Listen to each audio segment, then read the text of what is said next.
अस्सलाम वालेकुम जी। कैसे हैं आप सब? ठीक ठाक हैं? मैं उम्मीद करता हूँ कि आपकी सेहत और ज़िंदगी ठीक ठाक चल रही होगी। तो आज की इस वीडियो के अंदर हम रिव्यू एक्सरसाइज 1 का क्वेश्चन नंबर 7, 8, 9 और 10 इसका सॉल्यूशन देखेंगे। तो चलिए शुरू करते हैं क्वेश्चन नंबर 7 के फर्स्ट पार्ट से, जिसके अंदर आपको इस वैल्यू को सिंप्लीफाई करके लिखना है। तो सबसे पहले आप इस रेडिकल एक्सप्रेशन को एक्सपोनेंशियल फॉर्म में कन्वर्ट करेंगे।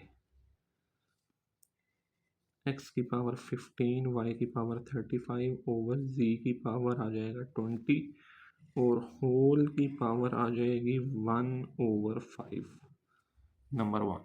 ठीक है जी। सेकंड स्टेप ये बनेगा कि आप इस 1/5 को x पे, y पे और z पे डिस्ट्रीब्यूट करेंगे।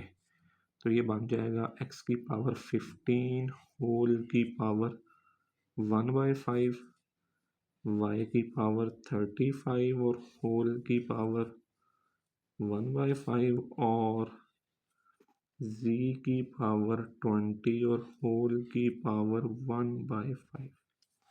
ठीक है जी। तो 5 1 जा 5, 5 3 जा 15, ये बन जाएगा x का क्यूब। 5 1 जा 5, 5 7 जा 35, तो ये बन जाएगा y की पावर 7 और 5 1 जा 5, 5 4 जा 20 और z की पावर 4। ठीक है जी। x का क्यूब y की पावर 7 divided by z की power 4। This will be your final answer. Next जी, क्वेश्चन नंबर 7 का सेकंड पार्ट है। इसकी कैलकुलेशन भी बहुत आसान है। ये इस वक्त रेडिकल फॉर्म में लिखा हुआ है, तो हम इसको कन्वर्ट करेंगे एक्सपोनेंशियल फॉर्म में। ये बन जाएगा 27 की पावर 2x और होल की पावर बनेगा 1/3। ठीक है जी। नेक्स्ट 27 को लिखा जा सकता है 3 का क्यूब, इसकी पावर बन जाएगा 2x और होल की पावर 1/3। इन दोनों पावर्स को मल्टीप्लाई करवा लें तो ये बनेगा 3 की पावर 3 2 ज़ा 6x और होल की पावर 1/3। ठीक है जी। और अब इसकी और इसकी कैंसिलेशन कर देंगे। 3 1 ज़ा 3, 3 2 ज़ा 6, तो ये बन जाएगा 3 की पावर 2x एंड 3 की power 2x। This will be your final answer. Next है जी हमारे पास क्वेश्चन नंबर 7 का थर्ड पार्ट। इसका सॉल्यूशन देखते हैं जी हम। तो इसके सॉल्यूशन के अंदर अब ये 3 की पावर n+2 जो है ना, ये बेस और इसकी पावर ऐड हुई है, तो मैं इसको अलग-अलग करके लिखूंगा by using laws of indices. 3 की पावर n.3 का स्क्वायर। हम पीछे पढ़ के आए हैं कि जब बेस सेम हो तो पावर्स ऐड होती हैं। ऊपर वाले स्टेप के अंदर ये पावर्स ऐड हुई थी, तो यहाँ पे हमने इनको अलग-अलग करके लिख दिया जी। ठीक है। नीचे यहाँ पर भी इसी तरह इसको अलग-अलग करके लिखेंगे तो ये बन जाएगा 3 की पावर n.3 की पावर 1।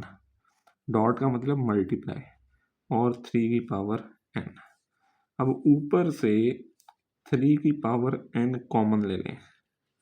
3 की पावर n बाहर चले गया तो अंदर बच गया 6.3 का square which is equals to 9। ठीक है। और डिनोमिनेटर में भी 3 की पावर n कॉमन ले लेंगे तो अंदर बचेगा 3 की पावर 1 - 1। ठीक है। यहाँ से जब 3 की पावर n बाहर चले गया तो पहली दफ़ा तो 3 की पावर 1 बच गया, साथ में ये माइनस का साइन आ गया, ठीक है जी। और जब 3 की पावर n बाहर चला गया तो पीछे 1 बचा, वो वाला 1 लिख दिया, ठीक है जी। अब इन दोनों को मल्टीप्लाई करवाएं, 3 की पावर n 3 की पावर n से कैंसिल आउट हो गया। ये कॉमन इसलिए लिया था ताकि हम इसको कैंसिल आउट कर सकें। सो 6 9 जा 54, 3 की power 1 is equals to 3 minus 1 करेंगे तो वो बन जाएगा 2, 54 डिवाइडेड बाय 2, तो this will gives you 27। 27 is our final answer. Next है जी हमारे पास क्वेश्चन नंबर 8। इसकी स्टेटमेंट के अंदर हमें ये कहा गया कि sum of 3 consecutive odd integers is 51। 3 consecutive odd integers का जो सम है वो 51 है। फाइंड द इंटीजर्स, हमने वो इंटीजर्स फाइंड करने हैं, ठीक है जी। तो इसका सॉल्यूशन देखें जी, लेट कर लेना है जो हमारा फर्स्ट इंटीजर है वो is equals to x, second integer हमारा x प्लस 2, ठीक है जी। और थर्ड इंटीजर बनेगा x प्लस 4। इंटीजर्स 3 है और तीनों ऑड है, ठीक है जी। तो पहला नंबर सपोज कर लेना है x, दूसरा x प्लस 2 और तीसरा x प्लस 4। अब कंडीशन क्या कहती है कि इन तीनों का सम इज इक्वल्स टू 51। तो हम लिखेंगे according to given condition x plus 2 plus x plus 4 is equals to 51, ठीक है जी। x plus x is equals to 3x, 4 प्लस 2 6 equals to 51, 3x is equals to 51 minus 6, 3x equals to 45, 3 इधर multiply दूसरी तरफ जाके डिवाइड, तो x is equals to 45 over 3, तो x बन जाएगा 15 के इक्वल। तो हमारा पहला इंटीजर ऑड इंटीजर जो हमने सपोज किया था x, वो बना है 15, ठीक है। दूसरा इंटीजर हमारा क्या था x प्लस 2, हम लिखेंगे फर्स्ट इंटीजर x, वो क्या था अभी हमने फाइंड किया 15। सेकंड इंटीजर की वैल्यू क्या थी x प्लस 2, इसका मतलब है 15 plus 2 equals to 17।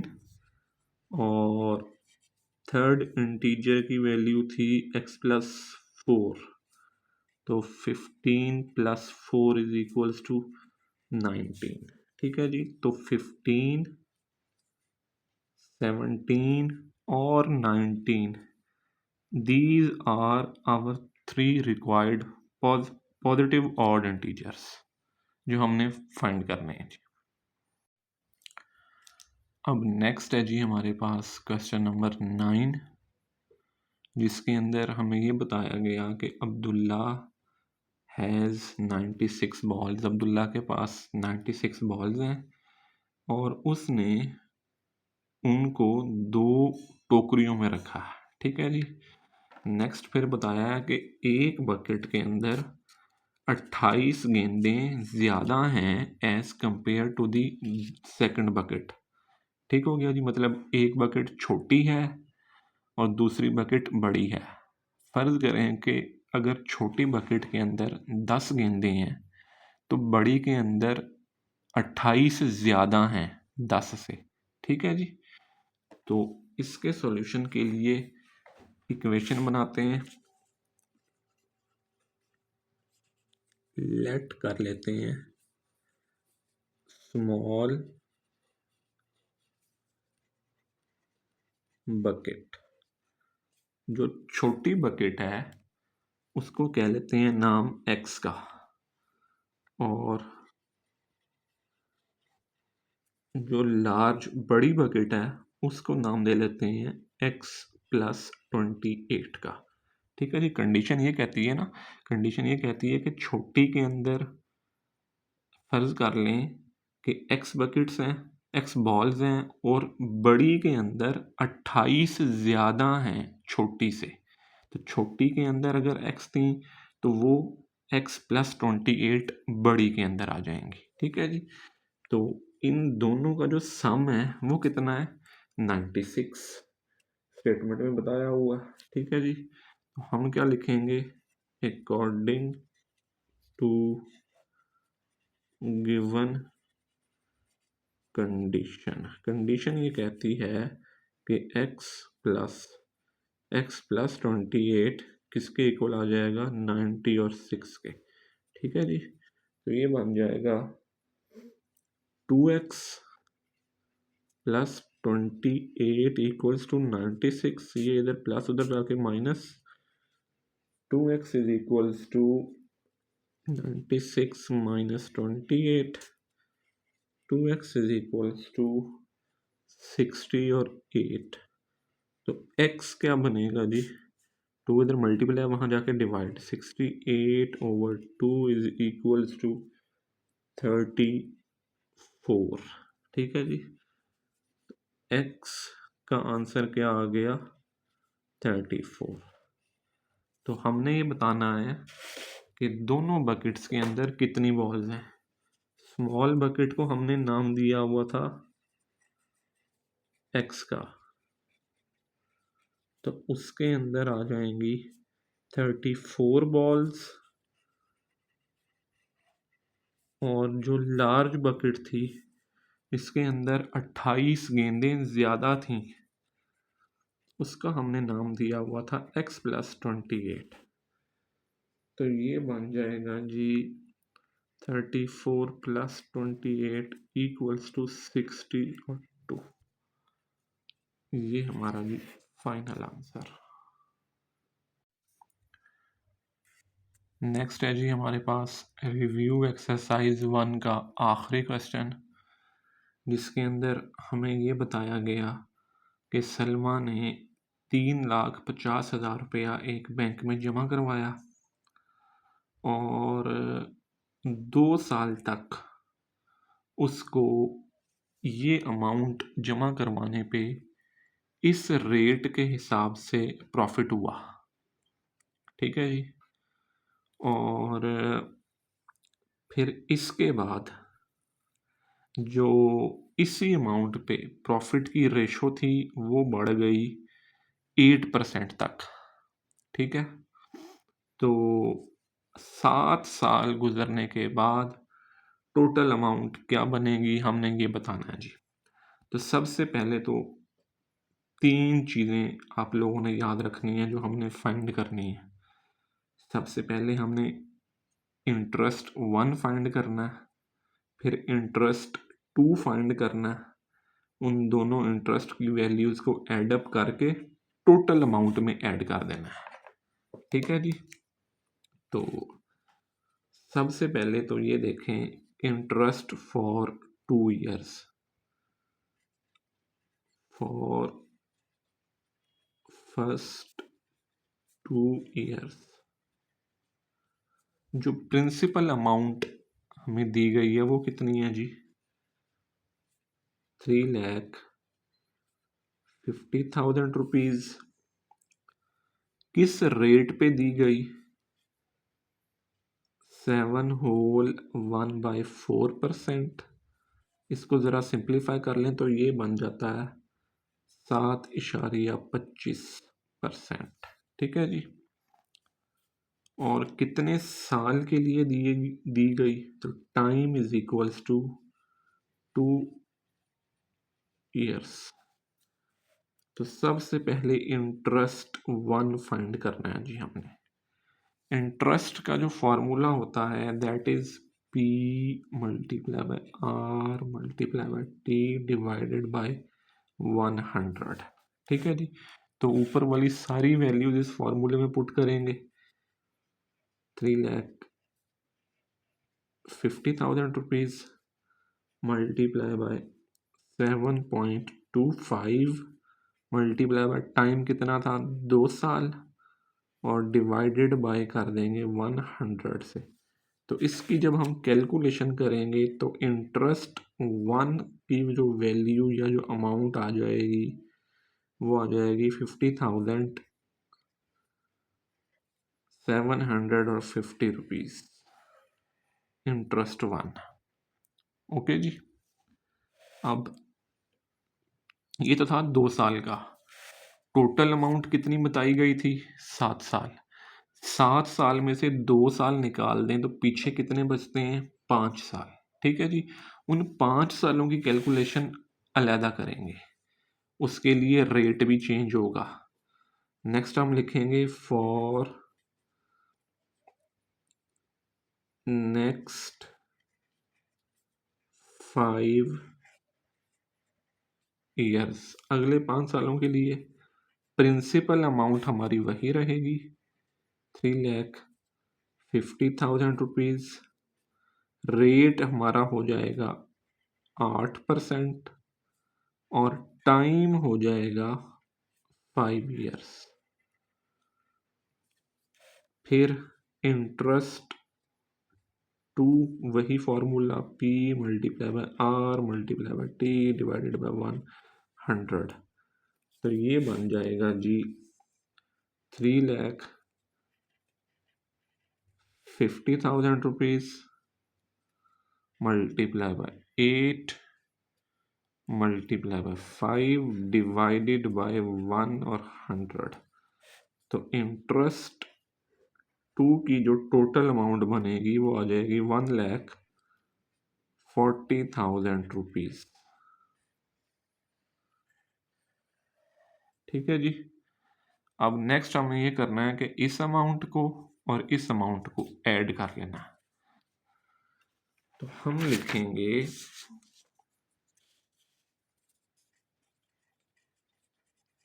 Total interest. Total interest हमारा बनेगा 50,750 रुपीज प्लस 1,40,000 रुपीज। तो टोटल बन जाएगा 19750 टोटल इंटरेस्ट। ठीक है जी। अब टोटल इंटरेस्ट की वैल्यू को प्रिंसिपल अमाउंट में ऐड करेंगे तो हमारे पास फाइनल आंसर आ जाएगा। टोटल अमाउंट, उसके लिए हम लिखेंगे प्रिंसिपल वैल्यू प्लस इंटरेस्ट का सम। तो इन दोनों वैल्यूज को ऐडअप करेंगे तो this will gives us 54750। This is our final answer.